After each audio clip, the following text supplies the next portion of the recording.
সিঙ্গুরেই ফিরছেন টাটা। যে morning shows the day. শিল্প যখনই আসবে রাজ্যের উন্নতি হবে। বাঙালিদের খুব গর্বের বিষয়। কারণ আপনারা দেখছেন দ্য বং ভয়েস, আমি রয়েছি আপনাদের সঙ্গে ঐরিপা। রাজ্য রাজনীতির এই পালাবর্তনের পরে ইতিমধ্যে কিন্তু আমরা দেখেছি যে একাধিক শিল্পে বিনিয়োগ হতে, বাংলাকে একাধিক শিল্পে বিনিয়োগ করতে, আর এবার একটা ধাঁধার জট খুললেন স্বয়ং শিল্পমন্ত্রী তাপস রায়, অর্থাৎ সিঙ্গুরেই ফিরছেন টাটা। আবার টাটা, অর্থাৎ এতদিন পর্যন্ত আমরা দেখেছিলাম যে আগের সরকার অর্থাৎ পূর্বতন সরকারের আমলে টাটা নিয়ে একাধিক আন্দোলন হয়েছিল, অনশন ধর্মঘট পর্যন্ত হয়েছিল, আর এবার অবশেষে আসতে চলেছে বাংলায় টাটা। স্বয়ং শিল্পমন্ত্রী তাপস রায় দ্য বং ভয়েসে এসে কিন্তু এমনটাই বললেন এবং আমাদেরকে আশ্বস্ত করলেন, বঙ্গবাসীকে আশ্বস্ত করলেন।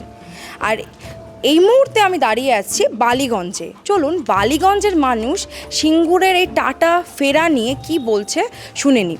এই 2 মাসে কিছু চেনা যায় না, তবে ইংরেজিতে একটা প্রবাদ আছে যে morning shows the day. Tata আসছে সেই খবরটা তো আমাদের বাঙালিদের খুব গর্বের বিষয়। টাটা আসলে তো খুবই ভালো, কেন রাজ্যে একটা শিল্প যখনই আসবে রাজ্যের উন্নতি হবে, এতে তো খুবই ভালো।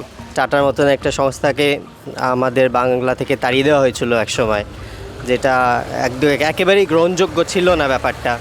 কিন্তু আন্দোলন তো আন্দোলনের পথে যায়, আর সেইভাবেই সব কিছু গড়ে তোলে। যাই হোক, 15 বছর বাদে যে টাটা আসছে সেটা আমরা বাঙালি হিসেবে আমি তো খুব গর্বিত।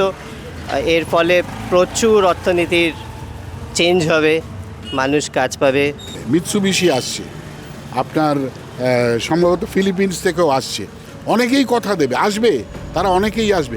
এবং বিশেষ করে যারা দেশীয় যারা শিল্প যারা চলে গিয়েছিল তারাও আসবে। তো সবাই কাজ পাবে, জনগণ যারা বেকার যারা কাজ পাচ্ছিল না তারা সবাই চায় যে তারা রুটি রোজগার করে খাবে, কিন্তু যাই হোক শিল্প আসলে সবার জন্যই ভালো, পশ্চিমবঙ্গ রাজ্যবাসীর জন্য ভালো। এটা থেকে কিন্তু সন্তুষ্ট থাকলে হবে না, আবার বলছি কমপ্লেসেন্সি আসলে হবে না যে যা করেছি দারুণ করছি, ঠিক আছে, নো প্রবলেম, না, এটা করলে হবে। ইটস আ কন্টিনিউয়াস প্রসেস, আমাদের করতে হবে এবং স্কাই ইজ দ্য লিমিট। অধিকাংশ লোকেরই মতামত কিন্তু যদি বাংলায় টাটা ফেরে তবে কর্মসংস্থান বৃদ্ধি পাবে, এবং কিছু মানুষ কিন্তু আবার আক্ষেপ প্রকাশও করলেন, কারণ পূর্বতন সরকারের এই যে গাফিলতি শিল্পে বিনিয়োগ নিয়ে বা আমাদের বাংলার যে কর্মসংস্থানের বর্তমানের অবস্থা তা নিয়েও কিন্তু বললেন। আর এই ধরনের সমস্ত খবর পেতে নজর রাখুন দ্য বং ভয়েসের চ্যানেলে।